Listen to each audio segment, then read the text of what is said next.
Hello everyone. तो आज की क्लास में हम लोग देखेंगे कम्युनिटी हेल्थ नर्सिंग। उसके जो इम्पॉर्टेंट पॉइंट्स है उसको देखेंगे, उसके बाद हम लोग ऑब्जेक्टिव सॉल्व करेंगे। ठीक है, तो पहले हम लोग अपना सब्जेक्टिव पार्ट कंप्लीट करेंगे, उसके बाद ऑब्जेक्टिव पार्ट को सॉल्व करेंगे। तो यहाँ पे पूछ रहा है कि anganwadi workers have been appointed under integrated child development scheme. तो जो भी आंगनबाड़ी वर्कर होते हैं, सहिया, सहायिका, सेविका, ये लोग का जो भी अपॉइंटमेंट होता है, इसका जो अपॉइंटमेंट होता है तो वो किसके अंडर होता है? तो इंटीग्रेटेड चाइल्ड डेवलपमेंट स्कीम के अंडर में होता है। और इसको कौन देखती है? तो जो CDPO होती है, चाइल्ड डेवलपमेंट ऑफिसर, वो इनको देखती है। ठीक है,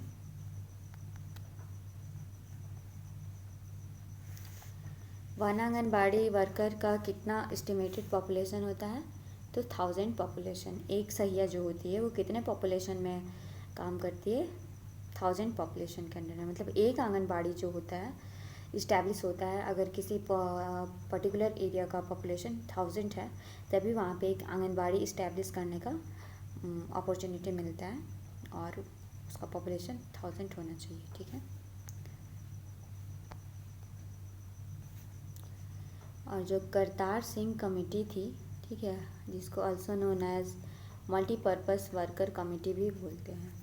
ठीक है, बहुत सारी कमेटी हम लोग ने पढ़ा था, वोर कमेटी, मेडालियर कमेटी, तो उसमें से ही है करतार सिंह कमेटी, जिसको हम अनदर नेम बोलते हैं मल्टीपर्पज़ वर्कर कमेटी भी बोलते हैं। ठीक है, करतार सिंह कमेटी का सेटअप कब किया गया था? तो Kartar Singh committee setup in 1972 में 1972 में हुआ था इसका setup, to assess the need for multipurpose multipurpose worker, यानी कि MPWs होता है इन रूरल हेल्थ सर्विसेज में। जो MPWs होता है उनका जो वर्क है उसको एसेस करने के लिए ये करतार सिंह कमेटी आया था। तो याद रखेंगे कि 1972 में इतने पहले से MPWs हमारे लिए मतलब क्या बोले काम कर रहे हैं। ठीक है, तो उन रूरल हेल्थ सर्विसेज जो MPW वर्कर्स होते हैं उसको असेसमेंट करने के लिए करतार सिंह कमेटी का नाम का कमेटी को एस्टैब्लिश किया गया था। कब? तो 1972 में। यूनिसेफ कब इस्टेब्लिश हुआ था? तो 1946 में यूनिसेफ इस्टेब्लिश हुआ था। ठीक है, main activity of UNICEF is to improve करना क्या? The health of mother and children. ठीक है, UNICEF United Nation International Child Fund होता है ये। ठीक है, तो इसके अंडर में क्या था कि मदर और जो चिल्ड्रन है उनका जो हेल्थ है उनको देखना, उनमें इम्प्रूवमेंट करना यूनिसेफ का जो United national international child emergency fund होता है ये। ठीक है, इसके अंडर में सारे इम्प्रूवमेंट देखते हैं हेल्थ और मदर के चिल्ड्रन का। ठीक है, द कोल्ड चेन। तो कोल्ड चेन क्या होता है ना, कि कोल्ड चेन है ना is a system of storage and transport of vaccine at required low temperature from the site of manufacture to the site where immunisation is done. मतलब जहाँ पे इम्यूनाइजेशन होता है, मान लो किसी आंगनबाड़ी में अगर इम्यूनाइजेशन हो रहा है, तो कोल्ड स्टोरेज का क्या है, या फिर कोल्ड चेन का क्या काम है कि एक जैसे सदर है, ठीक है, वहाँ पे सारे वैक्सीन्स आते हैं। ठीक है, वहाँ पे सारे वैक्सीन्स का स्टोरेज किया जाता है, फिर वहाँ से अलग अलग आंगनबाड़ी में डिस्ट्रीब्यूट किया जाता है। तो एक प्रोसेस के जरिए डिस्ट्रीब्यूट होता है और स्टोर करते हैं। एक वैक्सीन कैरियर का डब्बा होता है, ठीक है, ऐसा डब्बा होता है। ठीक है, इसके अंदर में छोटे छोटे 3 या 4 आइस पैक होते हैं जिसमें आइस जमा हुआ होता है। ठीक है, इसी में वैक्सीन को रखा जाता है एक पॉली बैग में, ताकि ये आउटर इन्वायरमेंट के कांटेक्ट में ना आए, सन के कांटेक्ट में ना आए, और जो लाइव वैक्सीन है वो ख़राब ना हो। ठीक है, कोलेरा वैक्सीन को कैसे देते हैं? तो cholera vaccine is given subcutaneously. Cholera vaccine को कैसे देते हैं, तो सबक्यूटेनियस रूट से कोलेरा वैक्सीन देते हैं. Dose of typhoid vaccine is 0.5 ml and route is subcutaneous.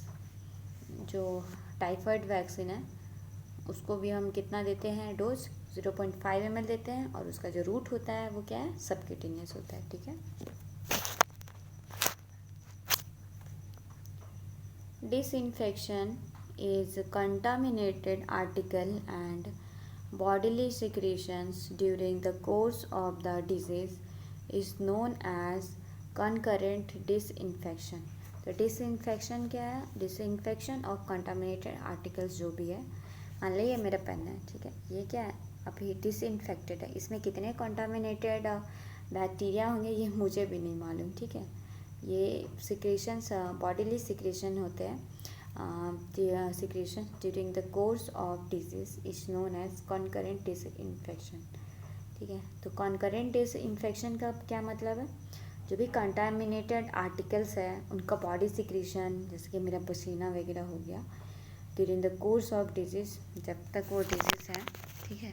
अगर जैसे हेपेटाइटिस वाले पेशेंट होते हैं ना, या फिर टीबी के पेशेंट को देख सकते हो, या हेपेटाइटिस के पेशेंट को आप देख सकते हो.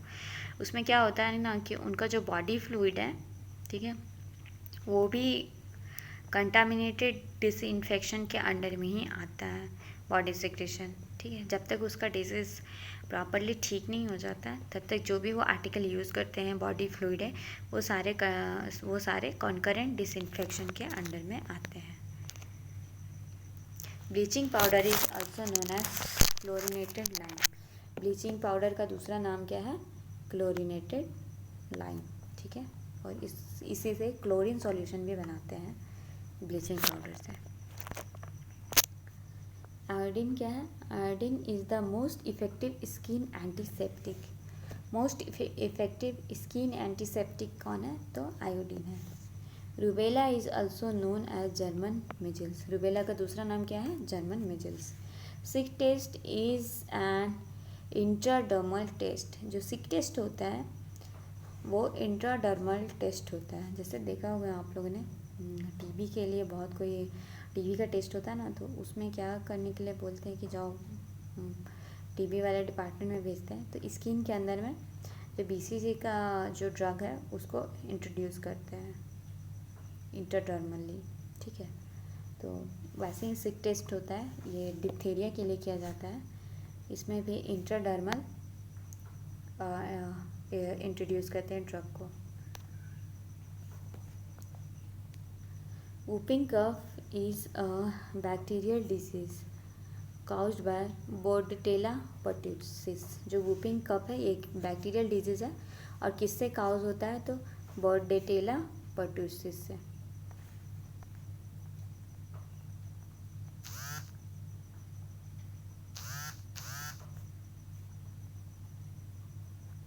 मॉन्टेक्स टेस्ट है, उसको कैरीड आउट करते हैं. अभी मैंने तो अभी एग्जांपल दे ही रही थी मैं. ये मॉन्टेक्स टेस्ट होता है, उसमें carried out by injection 0.1 ml of purified protein derivative intradermally. तो मॉन्टेक्स टेस्ट में भी जैसे सिक टेस्ट करते हैं ना, तो उसमें भी इंट्राडर्मली इंट्रोड्यूस करते हैं वैक्सीन को. ठीक है.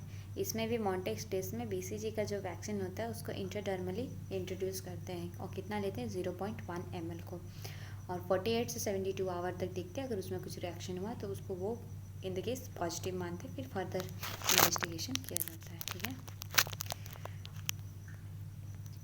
Tuberculin test was discovered by von Pirquet in 1907. Tuberculin test को किसने डिस्कवर किया था, वॉन पिरक्वेट इन 1907 में. Rifampicin, streptomycin and pyrazinamide and are the bactericidal drugs. तो ये सारे ड्रग्स टीबी के पेशेंट्स को भी दिया जाता है. रिफाम्पिसिन, स्ट्रेप्टोमाइसिन एंड पायराजिनामाइड, उनके बॉडी में जो भी बैक्टीरिसाइडल ड्रग्स हैं उनको, बैक्टीरिसाइडल ड्रग्स है ये, जो भी बैक्टीरिया हैं उनको किल करने के लिए रिफाम्पिसिन, स्ट्रेप्टोमाइसिन एंड पायराजिनामाइड देते हैं. इथाम्ब्यूटेल इज़ बैक्टीरियोस्टैटिक ड्रग होता है। तो बैक्टीरियोस्टैटिक और बैक्टीरिसाइडल में क्या डिफरेंस होता है ना कि तो वर्बली मैं बता दे रही हूँ कि बैक्टीरिसाइडल और बैक्टीरियोस्टैटिक में क्या डिफरेंस होता है। तो बैक्टीरियोस्टैटिक का मतलब होता है कि वो बैक्टीरिया को सप्रेस कर देता है, वो लेकिन किल नहीं कर पाता। मतलब फ्यू डेज़ फ्यू मंथ के लिए वो बैक्टीरिया को बस सप्रेस कर सकता है। फिर दोबारा अगर इम्यूनिटी वीक हुआ ना तो फिर से वो बैक्टीरिया एक्टिव हो सकता है। लेकिन जो बैक्टीरिसाइडल होते हैं ना वो क्या करते हैं ना कि बैक्टीरिया किल कर देते हैं, बैक्टीरिया को किल कर देते हैं, मतलब टोटली उसको ख़त्म कर देते हैं। तो जो रिफाम्पिसिन, स्ट्रेप्टोमाइसिन और पैराजिनामाइड है वो बैक्टीरिसाइडल होते हैं, वो बैक्टीरिया को किल करते हैं। और जो इथाम्ब्यूटेल है वो बैक्टीरियोस्टैटिक होता है, तो वो बैक्टीरिया को सप्रेस करते हैं। ठीक है, तो ये थे हमारे टीबी के ड्रग्स हैं। ठीक है, बाकी मैं नेक्स्ट क्लास से कंटिन्यू करूँगी। अभी मेरा स्क्रीन ब्लैंक हो गया है। ठीक है, थैंक यू।